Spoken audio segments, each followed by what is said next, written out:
आज आम बनैबा ओडिया स्पेशल भोजी style mix भेज बा घांट तरकारी।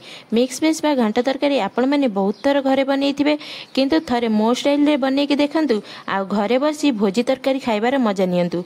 वीडियो को संपूर्ण देखंतु एंड भल लागिले वीडियो को लाइक शेयर करंतु आ चैनल रे नुआ थिले चैनल को सब्सक्राइब करंतु। Hello and welcome to Gandhai Odia kitchen. प्रथमे देखिनबा मिक्स भेज पई मुएठी कौन कौन सब परिबा नेइची।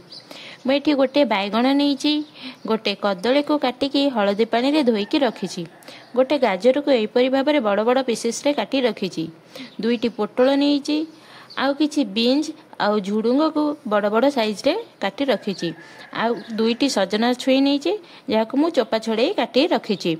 आपण मैंने एटी खंब आलू और कंदमूल को मध्य ऐड करि परिबे। मुझे आउ गोटे पात्र रे किछि फूलकोबी पाखुड़ा नहीं, दुईटी आलू, किछि कखारु, गोटे कैप्सिकम, किछि कांकड़, गोटे बीटरूट आउ किछि नड़िया को एमिति काटी करी रखिछि। आउ एठी मु 50 ग्राम पाखापाखी बादाम नेइछि, आउ किछि बिरी बड़ी मध्य नेइछि। मसला पाई मु एठी अदा, कंचा लंका आउ टमाटो यूज करिछि, आउ काजू, पोस्त, मगज भी नेइछि। एठी मु पैकेट मसला यूज करी नहीं, तो यही सब मसला को भलसे बाटिकी यूज करी। एठी मु गोटे बड़ डिश नहीं, आउ फास्ट से किछि तेल नहीं काजू, किशमिश, बड़ी, बादाम आउ सबू परिबा को छाणी नबा।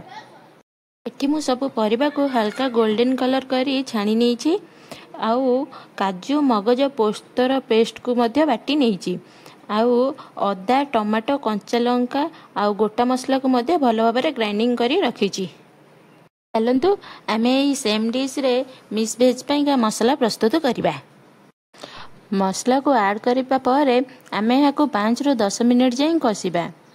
एठी मु गोटे चमच हल्दी आउ गोटे चमच काश्मीर चिली पाउडर यूज करी।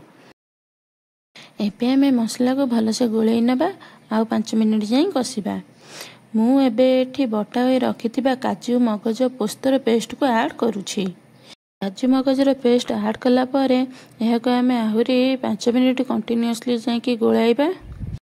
किछि समय मसला को भलसे कषिला परे एथिरे आम सब परिबा को ऐड करिनबा आ भलसे मसला सह मिसाई देबा। एबे हमर परिबा सब मसला सह भलसे मिसी होई गलानी। एबे एठी मु स्वाद अनुसार लूण ऐड करूछि। मु एठी 2 चमच लूण ऐड करिछि। परिबा सिजिबा पई मु एठी गोटे ग्लास पानी यूज करिछि। आउ किछि बॉयल करी रखा होइतिबा काबुली को नेइछि। काबुली बुट को 5 ରୁ 6 घंटा जाए बतुरेकी तापर कुकर रे 2टी सीटी मारिकी रखी देइथिली, जोटा कि मु एठी यूज करिछि। परिबा एठी सब सिजी आसिलानी। सब परिबा को टिके केयरफुली गोळेबे नहले फिटी जिवो। एबे हमें याको आउ 5 ରୁ 10 मिनट जाए कषिबा। तापर छणा होई रखिथिबा बड़ी, बादाम, काजू आउ किशमिश को पकाइबा। बड़ी आउ बादाम जदि आपण मानको भल न लागे ताहले स्किप भी करि परिबे, बट बड़ी बादाम पकेले घांटटा बहुत बढ़िया लागे। एठी मु हाफ चामच चीनी यूज करूची, जोटा कि मसला को टिके हल्का बैलेंस करिवो आउ टिके मिठास आनिबो।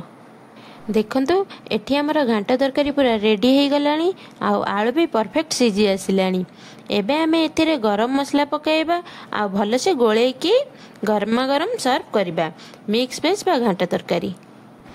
देखंतु घांट तरकारी पूरा बढ़िया बनीची, एमिति लटपटा ही रहिबो। आपण माने एही स्टाइल रे थरे बनांतु, देखिबे नॉन भेज भी या आगे फेल मारी जिवो। केमिति लागिला कमेंट रे जणाइबे। वीडियोटी भल लगी लाइक करेंगे, रेसिपी को निज फ्रेंड्स और रिलेटिव्स को शेयर करेंगे, और चैनल रे नुआ थिले चैनल को सब्सक्राइब करेंगे।